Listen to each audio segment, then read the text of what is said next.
World top rankings ఉన్న యూనివర్సిటీస్లో ఎలాంటి IELTS రాయకుండా ఫ్రీ ఎడ్యుకేషన్ అండ్ స్కాలర్షిప్ అందుకోవాలంటే కాంటాక్ట్ విదేశ్ కన్సల్ట్స్.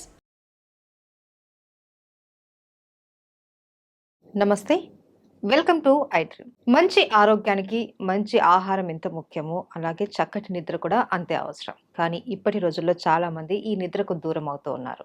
నిద్రపోవడానికి చాలా మంది వివిధ రకాల మెడిసిన్స్ కూడా తీసుకుంటూ ఉంటారు, అయినా ఫలితం లేకుండా ఉంటుంది. ఇంతకు ముందు కూడా మనకు చాలా వీడియోల్లో మన వంటింటి చిట్కాల ఫేమస్ మన చిట్టుబట్ల మధుసూదన్ శర్మ గారు ఆహారంగా తీసుకునేటటువంటి చిన్న చిన్న చిట్కాలు అయితే తెలిపారు. అయితే ఈ రోజు ఇలా ఆహారంగా కాకుండా ఔషధం లాగా తీసుకోకుండా ఏదైనా అప్లై చేస్తే నిద్ర వచ్చేటటువంటి చిట్కా ఏదైనా ఉందేమో ఆయన అడిగి తెలుసుకుందాం. నమస్తే సార్. నమస్తే. సార్, చాలా మంది నిద్ర కోసం చాలా తంటాలు పడిపోతూ ఉంటారు. ఎంత ప్రయత్నించినా నిద్ర రాకుండా ఉంటుంది. అయితే మీరు ఇంతకు ముందు వీడియోస్లో చాలా వరకు చెప్పారు, ఏంటి మనం లోపలికి తీసుకునేటటువంటి మెడిసిన్ తోటి చాలా చక్కటి సొల్యూషన్స్ తోటి చాలా మంది రిలీఫ్ పొందారు, హాయిగా నిద్రపోతున్నారు. బట్ ఇలా కాకుండా కొంతమంది అడుగుతున్నారు, ఇలా లోపలికి తీసుకునేది కాకుండా ఏదైనా అప్లై చేస్తే బాగుంటుంది, ఈసారి మీ స్టూడియోకి చిట్టుబట్ల మధుసూదన్ శర్మ గారు వచ్చినప్పుడు ఒకసారి అడిగి కనుక్కోండి అనేసి చెప్తూ ఉన్నారు. సో వాళ్ళకి మీరేం చెప్తారు సార్? తప్పకుండా నిజంగా చాలా మంచి ప్రశ్నమ్మా. ఎందుకంటే కొంతమంది కడుపులోకి తీసుకోవాలంటే కొన్ని రకరకాలుగా ఆలోచన చేస్తారమ్మా. వీటికి ఏమన్నా సైడ్ ఎఫెక్ట్స్ ఉంటాయని చెప్పేసి, ఏదన్నా వాడడం వల్ల అదర్ ప్రాబ్లమ్స్ ఏమన్నా వస్తాయని చెప్పేసి, కొంతమందికి పడక నచ్చక అదేమన్నా అలవాటు పడిపోతున్నాం అనే ఉద్దేశంతో సేఫ్టీ మెడిసిన్స్ అయినా కొంతమందికి సందేహం ఉంటుందమ్మా. ఏది ఏమైనప్పటికీ మరి పైపూత మందుగా వాడుకోవడం వల్ల ఎలాంటి ఇబ్బంది ఉండదు. చిన్నపిల్లల నుంచి పెద్దల వరకు అందరూ వాడుకోవచ్చు, క్షేమదాయకంగా ఉంటుంది, ఎన్నాళ్ళు వాడినా ఇబ్బంది ఉండదు. కేవలం పైనే కదా మనం అప్లై చేసుకునేది. సో అలాంటి మెడిసిన్స్ కోకొల్లలుగా మనకు ఆయుర్వేదంలో మన మహర్షులు చెప్పడం జరిగిందమ్మా.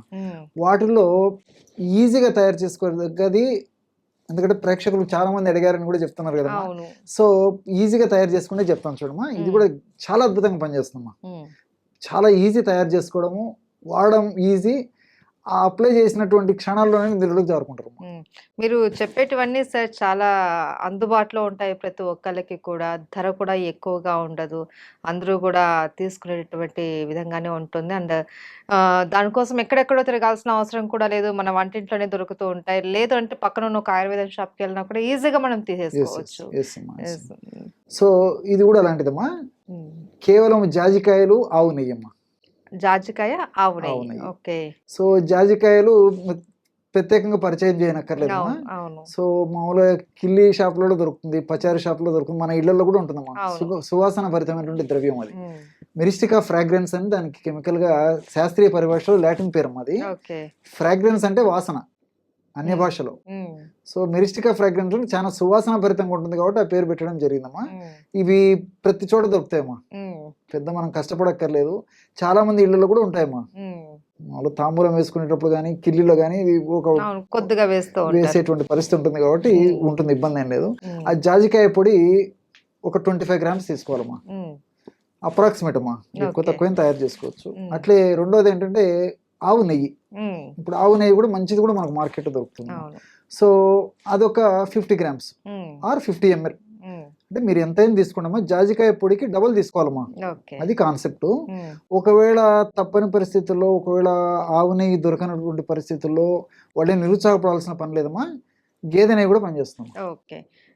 గేదె నెయ్యి ఫస్ట్ చాయిస్ ఆవు నెయ్యి, ఒకవేళ దొరకలేదు అని అనుకుంటే గేదె నెయ్యి వాడుకోవచ్చు. సో గేదె నెయ్యి కూడా అదే క్వాంటిటీ వాడుకోవాలమ్మా. సో జాజికాయ పొడి ఎంత తీసుకుంటారో దానికి డబల్ నెయ్యి, ఆవు నెయ్యి ఫస్ట్ చాయిస్, లేకపోతే గేదె నెయ్యి. ఈ రెండు కలిపేసేస్తే చాలా సువాసనభరితమైనటువంటి మలం తయారైపోతుంది. అది మీరు కలిపేటప్పుడే అంత అద్భుతమైనటువంటి సువాసన వస్తుంటుంది. సో ఆ విధంగా తయారు చేసుకున్నామా, ఒక్కసారి తయారు చేసి పెట్టుకుని అది అయిపోయిన తర్వాత కావాలంటే మళ్ళీ తయారు చేసుకోవచ్చు. సో ఒక గాజు సీసాలో పెట్టేసేసుకున్నామా, రాత్రి పడుకునేటప్పుడు తగినంత ఆ క్రీమ్ని ఈ కణతలకు బాగా మందంగా అప్లై చేసేయాలమ్మా. వీలైతే ఈ నుదురు కూడా అప్లై చేసుకోవచ్చు. సో అప్లై చేసేసి కళ్ళు మూసుకొని పడుకోవాలమ్మా. సో క్షణాల్లో నిద్రలోకి జారుకుంటారు. సో చాలా మందికి సందేహం వస్తుంది, పైన పట్టిస్తే నిద్ర రావడం కామన్ కదమ్మా ఈ రోజుల్లో. ఎందుకంటే మెడిసిన్ తీసుకుంటేనే నిద్ర రావట్లేదు చాలా మందికి, పైన పూస్తే నిద్ర వచ్చేస్తుందా అనేసి డౌట్ వస్తుందమ్మా చాలా మందికి. కామన్ వచ్చేది అందులో ఈ కాలంలో ముఖ్యంగా యూత్, కొంత చదువుకున్నటువంటి వాళ్ళలో ఇలాంటి సందేహాలు మరీ ఎక్కువ ఉంటాయి. సో సైంటిఫిక్గా కూడా ఇవన్నీ ప్రూవ్ అయ్యాయమ్మా. సో ఈ జాజికాయలు ఏంటంటమ్మా మిరిస్టిసిన్ అని చెప్పేసి ఒక రసాయన పదార్థం ఉంటుందమ్మా. సువాసన ఉండడమే కాకుండా మిరిస్టిసిన్ అనేటువంటి రసాయన పదార్థం ఉండడం వల్ల ఈ అప్లై చేయడం వల్ల ఈ భాగానికి కణతలకి నుదురికి ముక్కు దగ్గర ఉంటుందమ్మా. సో మనం శ్వాస పీల్చేటప్పుడు వదిలిపెట్టేటప్పుడు దీని యొక్క ప్రభావం దీని మీద కలుగుతుంది అనమాట. సో శ్వాస ద్వారా జాజికాయ ఉన్నటువంటి కెమికల్ మన బ్రెయిన్ లోకి పోతుందమ్మా. మిరిస్టిన్ అనేటువంటి రసాయన పదార్థం ఉంది కదమ్మా, ఇది మిరిస్టిన్ అనేటువంటి రసాయన పదార్థం డైరెక్ట్గా నిద్రను కలగజేస్తుంది. ఈ విధంగా నేను చెప్పినట్లు ఈ శ్వాస ద్వారా మెదడులోకి పోయి కూడా నిద్రను కలగజేసేందుకు ఉపయోగపడుతుందమ్మా. సో ఎప్పుడైతే ఈ మిరిస్టిన్ అనేటువంటి రసాయన పదార్థము, ఈ మిరిస్టిసిన్ అనేటువంటి రసాయన పదార్థము మనము పీల్చుకున్నప్పుడు ముక్కు ద్వారా మెదడులోకి పోయేసేసి మెదడులో మెలటోనిన్ అనేటువంటి నిద్రను కలగజేసేటువంటి పదార్థం ఉత్పత్తి కావడం అవసరమమ్మా. మెలటోనిన్ అనేటువంటి రసాయన పదార్థం ఉత్పత్తి అయినప్పుడే మనకు నిద్ర వస్తుంది. ఆ పదార్థం ఉత్పత్తి కాకపోయినా, అది సరిగా పనిచేయకపోయినా నిద్ర రాదమ్మా.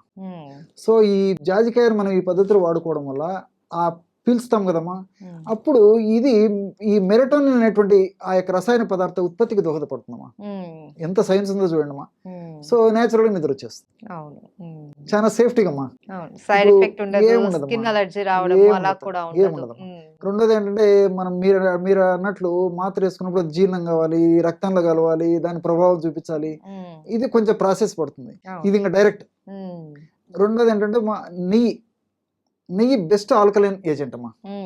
అంటే మనకి ఆల్కలినిటీ అనేటువంటి పదార్థం ఎక్కువ ఉన్నటువంటి పదార్థాలు వాడుకోవడం వల్ల బాడీ కూల్నెస్ కావడం వల్ల త్వరగా నిద్రపడుతుందమ్మా. ఈ రోజులలో మనకు ఈ టెన్షన్ లైఫ్ అమ్మా, స్ట్రెస్ లైఫ్. సో ప్రతి ఒక్కరికి స్ట్రెస్ టెన్షన్స్ వల్ల ఈ బ్లడ్ లో కానీ ఈ దేహంలో కానీ ఆల్కలైన్ పర్సెంటేజ్ తక్కువగా ఉంటుందమ్మా. సో ఎప్పుడైతే మనం జాజికాయని ఈ పద్ధతిలో వాడుకుంటున్నామో ఈ ఆల్కలైన్ నేచర్ వల్ల ఈ మైండ్ కూడా కూల్ అయిపోతుంది.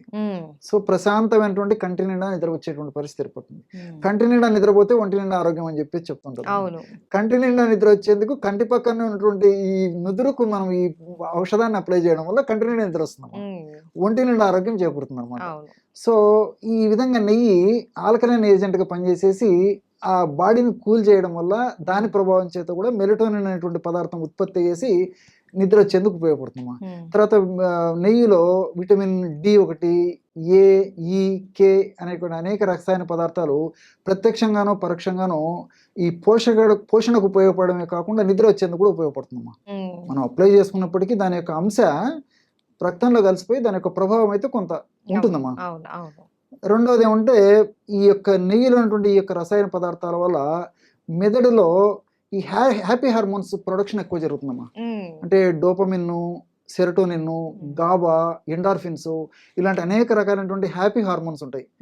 ఎప్పుడైతే మనకి హ్యాపీ హార్మోన్స్ యొక్క ప్రొడక్షన్ ఎక్కువ జరుగుతుందమ్మా, దీని ప్రభావం చేత మెదడులో మెలటోనిన్ అనేటువంటి నిద్రను కలుగజేసేటువంటి హార్మోన్ అంటే కెమికల్ కూడా ఉత్పత్తి అయ్యేసి దాని వల్ల కూడా బాగా నిద్ర వస్తుందమ్మా. రెండోది ఏమంటే ఇంతకుముందే చెప్పాను కదమ్మా, స్ట్రెస్ టెన్షన్ వల్ల చాలా ఇదైపోయిందమ్మా. దీని వల్ల ప్రశాంతంగా ఉండడం లేదు. హ్యాపీ హార్మోన్స్ కదా దేవుడు ఎరుగు, అన్ని బ్యాడ్ హార్మోన్స్ ఉత్పత్తి అవుతాయి. ఈ కార్టిసాల్ అని చెప్పేసి రకరకాల దీని వల్ల ఉన్న నిద్ర పట్టు నిద్ర కూడా పట్టకుండా తయారైపోయిందమ్మా. సో నెయ్యి ఈ పద్ధతిలో వాడుకోవడం వల్ల ఏమైతుందంటే ఈ స్ట్రెస్ లెవెల్స్ తగ్గిపోతాయి, హ్యాపీ హార్మోన్స్ పెరిగిపోతాయి. ఆ హ్యాపీ హార్మోన్స్ ప్రభావం చేత ఈ మెలటోనిన్ అనేటువంటి నిద్రను కలుగజేసేటువంటి హార్మోన్ ప్రొడక్షన్ బాగా జరిగిపోతుంది.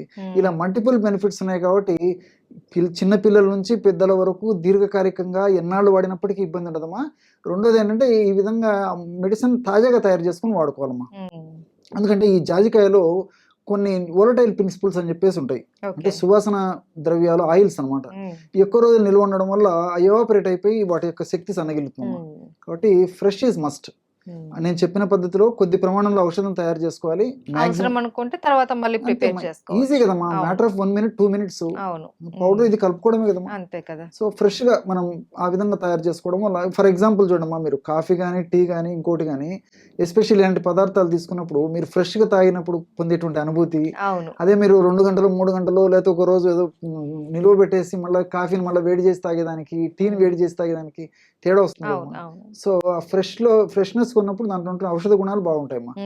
సో ఔషధాన్ని కానీ ఆహారాన్ని కొద్దిసేపు నిలువ ఉంచడం వల్ల దాంట్లో ఉన్నటువంటి ఆ పోషకాంశాలు ఔషధ తత్వాలు తగ్గిపోతాయి కాబట్టి సో ఫ్రెష్గా తయారు చేసుకుని వాడుకోవడం వల్ల రిజల్ట్ చాలా బాగుంటాయి, అందరూ వాడుకోవచ్చు. ఓకే. సో చక్కటి నిద్రకు చక్కటి పరిష్కారం అందరికీ అందుబాటులో ఉన్నటువంటి చిట్కా తెలియజేశారు sir. Thank you so much. నమస్తే.